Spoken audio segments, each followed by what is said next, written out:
Good morning, students. Welcome to another session on mathematical economics.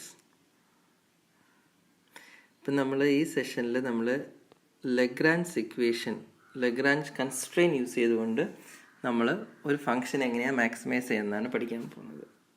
Okay, നമ്മൾ ഇതുവരെ സിമ്പിളായിട്ടുള്ള maximum minimum ഇതാണ് നോക്കിയത്. സിമ്പിളായിട്ട് എങ്ങനെ മാക്സിമം പ്രോഫിറ്റ് കാണും, മാക്സിമം റവന്യൂ കാണും, അല്ലെങ്കിൽ മിനിമം കോസ്റ്റ് എങ്ങനെ കാണുമെന്ന് നമ്മൾ നോക്കി.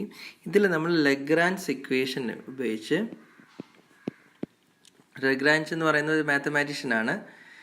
ഓക്കെ, ലഗ്രാഞ്ച് ഇക്വേഷൻ ഉപയോഗിച്ച് നമ്മൾ എങ്ങനെ ഒരു കൺസ്ട്രെയിൻസ് നോർമലി നമ്മളൊരു ഇക്വേഷൻ കിട്ടുന്നു. നമുക്കിപ്പോൾ ഒരു ഇക്വേഷൻ, ഇപ്പോൾ y = 3x എന്നൊരു ഇക്വേഷനെ നമ്മൾ മാക്സിമൈസേഷനോ അല്ലെങ്കിൽ മിനിമൈസേഷനോ ചെയ്തായിരിക്കും നമുക്കൊരു ആൻസർ കിട്ടുന്നത്. ഓക്കെ, പക്ഷേ ഇവിടെ എന്ന് പറഞ്ഞാൽ നമുക്ക് ഈ ലഗ്രാഞ്ച് ഇക്വേഷൻ എന്നാൽ കുറച്ചുകൂടി ഒരു ഇംപ്ലിസിറ്റ് ഫംഗ്ഷൻ. ഇംപ്ലിസിറ്റ് ഫംഗ്ഷൻ എന്താണെന്ന് ഞാൻ പറഞ്ഞിട്ടുണ്ട് അല്ലേ. ഇപ്പോൾ ഫോർ എക്സാമ്പിൾ ഇപ്പം നമ്മൾ ചെയ്യാൻ പോകുന്നത് ഇപ്പോൾ u = 4xy - y², 4x² - y². u = 4xy - y² എന്ന് പറയുന്നത് ഒരു ഇംപ്ലിസിറ്റ് ഫംഗ്ഷൻ, അതായത് എക്സും വൈയും ഒരുമിച്ച് വരുന്നു. അങ്ങനെ ഇക്വേഷൻ വരുന്നത് മാത്രമല്ല, നമുക്കൊരു കൺസ്ട്രെയിൻ ഉണ്ട്. ഇപ്പോൾ നമുക്ക് മൈക്രോ എക്കണോമിക്സ് നമ്മൾ പഠിച്ചിട്ടില്ലേ, നമുക്കിപ്പം demand depends upon the price. ഇപ്പോൾ പ്രൈസ് കൂടുന്നതും കുറയുന്ന അനുസരിച്ച് ഡൗൺവേർഡ് സ്ലോപ്പിംഗ് കർവ് വരും. ഇത് കണക്ക് പ്രൈസ് കുറയുമ്പോൾ ഡിമാൻഡ് കൂടും അല്ലേ. ഞാൻ ഡൗൺവേർഡ് സ്ലോപ്പിംഗ് കർവ് പഠിച്ചിട്ടുണ്ടല്ലോ. ബട്ട് നമുക്ക് പറഞ്ഞ കണക്ക് അതിനകത്തൊരു പോയിന്റ് കൂടി ഉണ്ടെന്നാണ്, നമുക്കൊരു ഇൻകം കൺസ്ട്രെയിനും കൂടി വരും. ബഡ്ജറ്റ് ലൈൻ ഇങ്ങനെ ആണെങ്കിൽ നമുക്കൊരു ഇൻകം ലൈൻ ഇങ്ങനെ വരും അല്ലേ. അപ്പോൾ ഇൻകം എന്ന് പറയുന്നത് ഒരു കൺസ്ട്രെയിൻ ആണ്. അപ്പോൾ സിമിലർലി അങ്ങനത്തെ ഫംഗ്ഷൻ, ഇപ്പോൾ ഇങ്ങനത്തെ ഒരു ഫംഗ്ഷൻ കിട്ടിയിട്ട് നമുക്കൊരു കൺസ്ട്രെയിനും കൂടി ഉണ്ട്. ഈ പറഞ്ഞ കണക്ക് 2x + y - 6 ആണ് നമ്മളിപ്പോൾ നമ്മുടെ ഇൻകം കൺസ്ട്രെയിൻ എന്ന് കരുതുക. അങ്ങനെ കൺസ്ട്രെയിനകത്ത് ഈ പറഞ്ഞ ഈ കൺസ്ട്രെയിൻഡ് ഇക്വേഷൻ, ഇതാണ് കൺസ്ട്രെയിൻഡ് ഇക്വേഷൻ.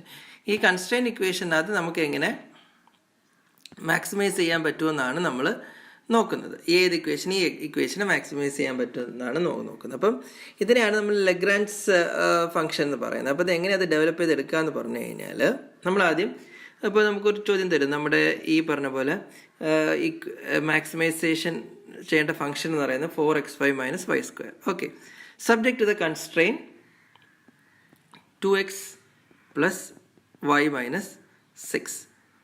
2x + y - 6 ആണ് കൺസ്ട്രെയിൻ. അപ്പോൾ എങ്ങനെ നമ്മൾ മാക്സിമൈസ് ചെയ്യുക എന്നുള്ളതാണ് ചോദ്യം. ഓക്കെ, എന്നുള്ളതാണ് നമുക്ക് ചോദ്യം വരുന്നത്. അപ്പോൾ നമ്മൾ ഫസ്റ്റ് എന്താ ചെയ്യുകയെന്ന് പറഞ്ഞാൽ, നമ്മൾ ഇതിനെ ഒറ്റ ഇക്വേഷനായിട്ട് എഴുതും. അതായത് നമ്മളിങ്ങനെ എഴുതും, z =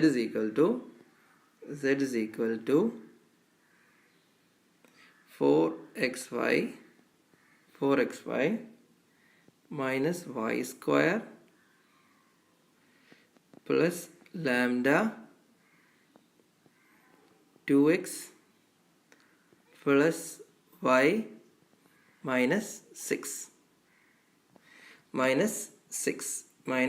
6 അതങ്ങനെ ഒരു ഇക്വേഷനായിട്ട് എഴുതി. ഓക്കെ, ഇനി ഇതിനെ നമ്മൾ എന്ത് ചെയ്യണമെന്ന് വെച്ചാൽ, ഈ ഇക്വേഷനെ നമ്മൾ ശരിക്കും പാർഷ്യലി ഡിഫറൻഷിയേറ്റ് ചെയ്യും. ∂z/∂x.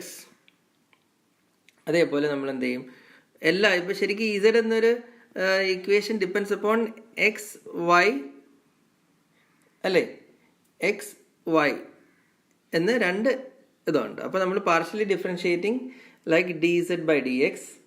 അതേപോലെ നമ്മൾ ഡി അല്ല ∂z/∂x. Similarly ∂z/∂y. അപ്പം അങ്ങനെ നമ്മൾ ചെയ്യും. ഓക്കെ, ∂z/∂x, ∂z/∂y എന്ന് പറഞ്ഞിട്ട് നമ്മൾ സോൾവ് ചെയ്യും. അപ്പോൾ നമുക്ക് ആ ഇക്വേഷൻ സോൾവ് ചെയ്യാൻ നോക്കാം. അപ്പോൾ ആദ്യം നമ്മൾ ∂z/∂x ചെയ്യും. ഈ ഇക്വേഷനെയാണ് ∂z/∂x ചെയ്യുമ്പോൾ എന്ത് വരും നമുക്ക് നോക്കാം. അതായത് 4xy ഡിഫറൻഷിയേറ്റ് ചെയ്യുമ്പോൾ നമുക്കറിയാം, പാർഷ്യൽ ഡിഫറൻസിയേഷൻ നമ്മൾ പഠിച്ചാണ് ഇൻ ടേംസ് ഓഫ് ഒരു വേരിയബിൾ ചെയ്യുമ്പോൾ. അപ്പോൾ ∂z/∂x ചെയ്യുമ്പോൾ ഇപ്പോൾ നമ്മൾ ഫസ്റ്റ് ചെയ്യാൻ പോകുന്നത് ∂z/∂x ആണ്. ∂z/∂x ചെയ്യുമ്പോൾ നമുക്ക് വൈനെ കോൺസ്റ്റൻ്റ് ആയിട്ട് നമ്മൾ കരുതേണ്ടി വരും. സോ നമ്മളപ്പോൾ ഫസ്റ്റ് ഡിഫറൻഷിയേറ്റ് ചെയ്യുമ്പോൾ 4xy അല്ലേ ഫസ്റ്റ് ടേം. ഇക്വേഷൻ ഒന്നും കൂടെ നോക്കണേ.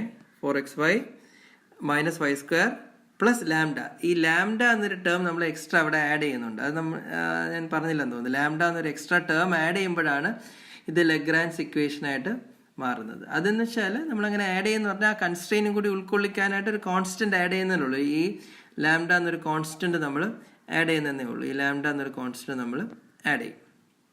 എന്നിട്ടാണ് നമ്മൾ ഡിഫറൻഷിയേറ്റ് ചെയ്യുന്നത്. അപ്പോൾ നമ്മൾ പാർഷ്യൽ ഡിഫറൻഷിയേറ്റ് ചെയ്യുമ്പോൾ first doe Z by doe X. അപ്പോൾ doe Z by doe X എടുത്തിട്ട് നമ്മൾ ആദ്യം doe Z by doe X ആണ്. അപ്പോൾ വൈനെ കോൺസ്റ്റന്റ് ആയിട്ട് വയ്ക്കുക. അപ്പോൾ സോ നമുക്ക് 4xy ഈ ടേം ഡിഫറൻഷിയേറ്റ് ചെയ്യുമ്പോൾ കിട്ടും 4xy ഡിഫറൻഷിയേറ്റ് പാർഷ്യൽ ഡിഫറൻഷിയേറ്റ് ചെയ്യുമ്പോൾ നമുക്ക് കിട്ടുന്നത് 4y എന്ന് കിട്ടും. അപ്പോൾ നമുക്കത് എഴുതാം 4y